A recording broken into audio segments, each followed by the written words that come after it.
अमीर बहू के आने से गरीब ससुराल वालों ने खाया महंगा खाना। अरे आप सभी लोग लाइन में लग जाइए, चिंता मत करो, जितना भी मैं लेकर आई हूँ आप सभी को मिलेगा। कनिका मंदिर के बाहर गरीब लोगों की लाइन लगवा लेती है और उनको खाना खाने के लिए देती है। अरे अम्मा, ये लीजिए खाना, आज अपना पेट भरकर खाना खाना। भगवान हमेशा तुम्हारा अच्छा करे। तुम हम जैसे गरीब लोगों के लिए कितना सोचती हो। तुम जैसे फरिश्ते ही हम जैसे गरीबों का सहारा बनते हैं। लेकिन बेटी, तुमने बताया नहीं ये खाना तुम हमें किस खुशी में खिला रही हो। अरे अम्मा, ऐसी कोई बात नहीं है कि कोई खुशी होगी तभी मैं आप लोगों को खाना खिलाऊंगी। आप सभी मेरे अपने परिवार हैं, मुझे आप सभी से बहुत लगाव है, इसलिए बस ऐसे ही मैं आप सभी के लिए इस बार स्वादिष्ट और अच्छा खाना लेकर आई हूँ, वो भी एक नए रेस्टोरेंट से। कनिका ऐसा कहकर उन सभी को खाना बांटती रहती है। कनिका को गरीब लोगों की मदद करना बहुत अच्छा लगता था।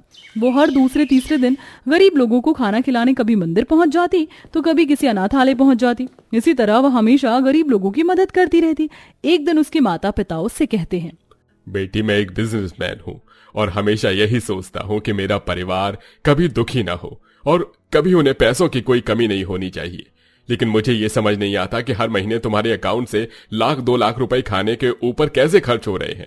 ऐसा कौन सा रेस्टोरेंट है जहां इतना महंगा खाना मिलता है? पिताजी, मुझे गरीब लोगों की मदद करना अच्छा लगता है, बस इसलिए उनकी मदद करती हूँ। लेकिन बेटी, गरीब लोगों को तुम लाखों रुपए का खाना खिला रही हो। तो क्या हो गया पिताजी, बस करो, अब जाने दो। मेरी बेटी पुण्य ही तो कमा रही है लोगों को खाना खिलाकर। मुझे गरीबों से नफरत है और तुम्हारी बेटी हमेशा गरीबों के आसपास ही रहती है। बस कीजिए, अपने गुस्से को शांत कर लीजिए। विनोद बहुत अमीर आदमी था, लेकिन इतना अमीर होने के बाद भी वह गरीबों से बहुत नफरत करता था और उसे ये जरा भी गवारा नहीं था कि उसकी बेटी गरीबों की मदद करे। एक दिन जब वह गाड़ी से घर वापस आ रहा होता है तो वह फुटपाथ पर अपनी ही बेटी को एक गरीब छोटी सी लड़की को खाना खिलाते हुए देखता है, जिसके चलते वह बहुत गुस्से में आ जाता है। अब तो कनिका ने हद ही कर दी। मेरे मना करने के बाद भी उसने मेरी बात को अनसुना कर दिया। लेकिन अब मैं उसे अच्छा सबक सिखाऊंगा। मेरी बेटी को कैसे लाइन पर लेकर आना है ये मैं बखूबी जानता हूँ। विनोद ऐसा सोचकर वापस घर लौटता है और घर आने के बाद वह इसके बारे में थोड़ी देर सोचता है और फिर वह खुद से अकेले में कहता है, अभी तो मेरी बेटी को गरीब बहुत प्यारे लग रहे हैं, लेकिन जब गरीबों के साथ रहकर मेरी बेटी भूखी मरेगी तब इसे भी मेरी तरह गरीबों से नफरत हो जाएगी। विनोद ऐसा सोचकर अपने घर के नौकर से उसके बेटे के साथ अपनी बेटी की शादी की बात करता है। विनोद साहब, आप ये कैसी बातें कर रहे हो?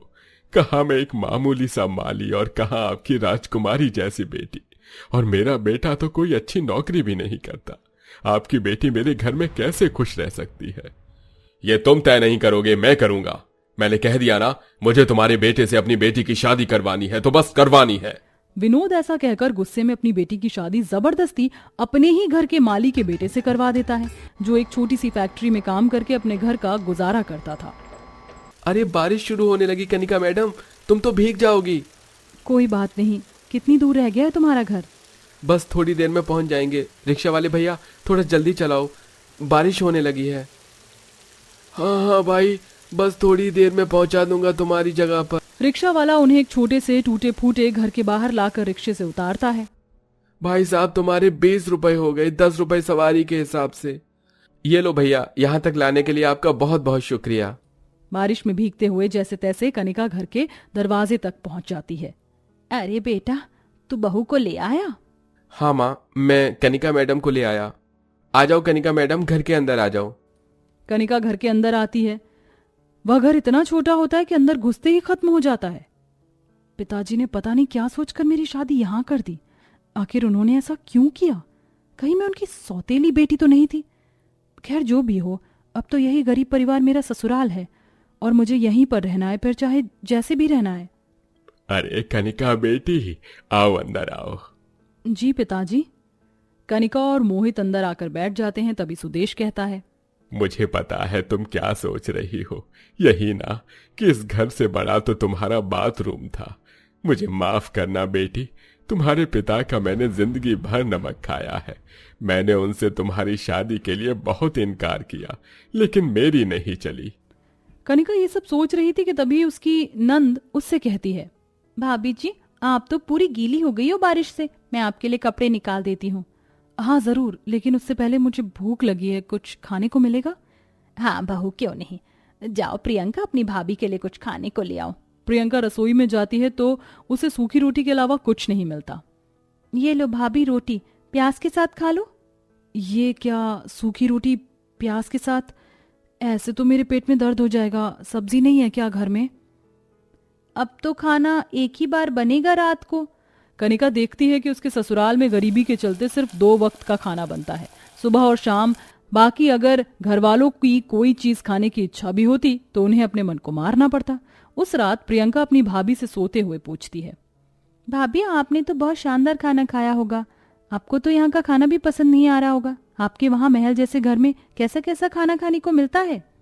वहाँ पर बहुत सारी वैरायटीज होती हैं रात के खाने में। 10 तरह की सब्जी, 10 तरह की रोटियाँ, मीठे में बहुत कुछ होता है, जैसे गुलाब जामुन, पिस्ता जूस, रसमलाई और भी बहुत कुछ। मैंने एक बार शादी में रसगुल्ले खाए थे, उसके अलावा मैंने आज तक मीठे में कुछ नहीं खाया। अरे तुमने तो अपनी सहेली की शादी में रसगुल्ले खा लिए थे, लेकिन तुम्हारी माँ ने तो जब से पैदा हुई है दाल रोटी और हरी सब्जी के अलावा कुछ खाया ही नहीं। मैं तुम्हारे बाबूजी से कहा करती थी कि मेरा बहुत मन करता है कुछ खाने का, लेकिन पैसे नहीं हुआ करते थे। अरे भाग्यवान, जब मेरा श्राद्ध होगा ना तब तुम खाना मीठा, यानी मेरे श्राद्ध की खीर। चुप रहिए, उल्टी बातें मत कीजिए।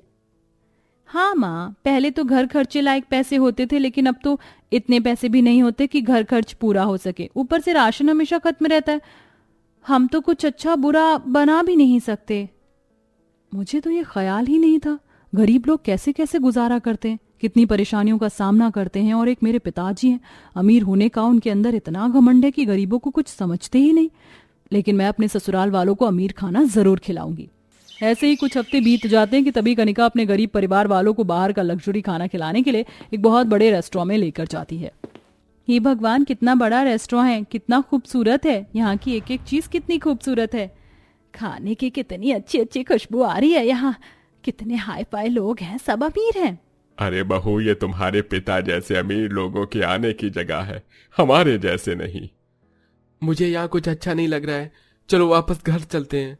आप ऐसा क्यों सोच रहे हो? सब कुछ अच्छा ही होगा। आज मैं आपको वो खाना खिलाऊंगी जो आपने कभी सपने में भी नहीं सोचा होगा। चलिए यहाँ टेबल पर बैठ जाइए। कनिका सभी को टेबल पर बैठने के लिए बोलती है, जिसके बाद वो सबको मेन्यू देती है और मेन्यू देखकर वहां पर लिखा हुआ खाना किसी को समझ ही नहीं आता। यहाँ तो जो लिखा है मुझे समझ ही नहीं आ रहा कि वो खाने में कैसा होगा। भाभी जी, आपने तो खाया हुआ है, आप खुद ही हमारे लिए ऑर्डर कर दीजिए। अच्छा ठीक है, मैं सभी के लिए अपने हिसाब से ही ऑर्डर कर देती हूँ। कनिका लग्जरी खाना ऑर्डर करती है, जिसमें शाही पनीर, कढ़ाई पनीर, पनीर भुजिया, पालक पनीर, इडली, डोसा, सांभर, चाउमीन, मोमोज, पिज्जा और भी बहुत सारी वैरायटीज होती हैं। इतना सब कुछ देखकर गरीब ससुराल वाले हैरान हो जाते हैं।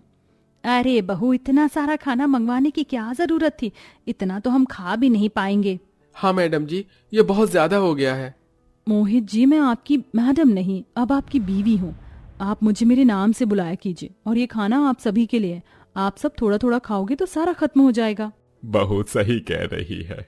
इस तरह गरीब परिवार अमीर बहू के आने के बाद महंगा खाना खाता है। उस दिन सब पेट भरकर खाना खाते हैं और इतना स्वादिष्ट खाना खाकर सभी को बहुत अच्छा लगता है।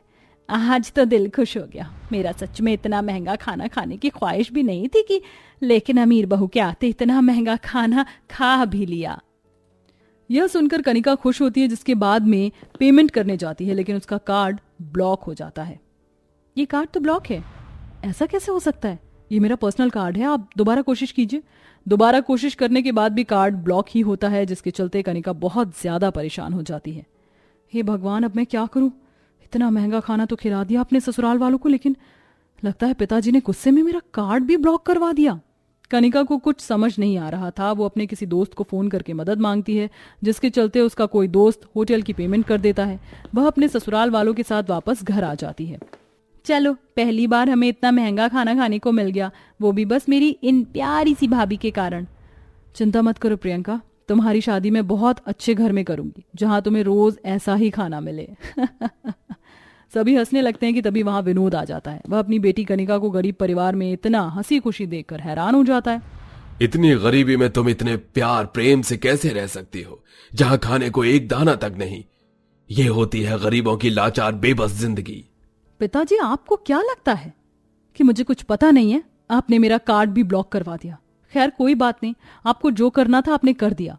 अब मैं अपने गरीब ससुराल को संभालूंगी। आपको क्या लगता है कि मैं गरीबों के साथ रहकर आप जैसी बन जाऊंगी?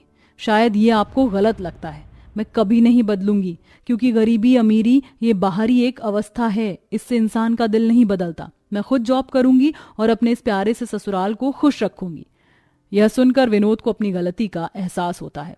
मुझसे गलती हो गई बेटी, घर चलो, ये जगह तुम्हारे रहने के लायक नहीं है। नहीं पिताजी, अब तो यही मेरा घर है।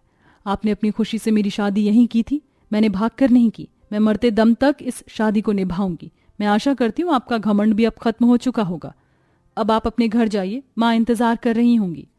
देखा दोस्तों, हर अमीर इंसान घमंडी या बुरा नहीं होता। ये तो हमारे दिल पर, हमारी भावनाओं पर निर्भर करता है कि हम गरीबी और अमीरी को किस तरह देखते हैं। कमेंट करके जरूर बताएं कि अगर आप इसी परिस्थिति में होते तो क्या करते? वापस अपने अमीर घर जाते या गरीबी में संघर्ष करते?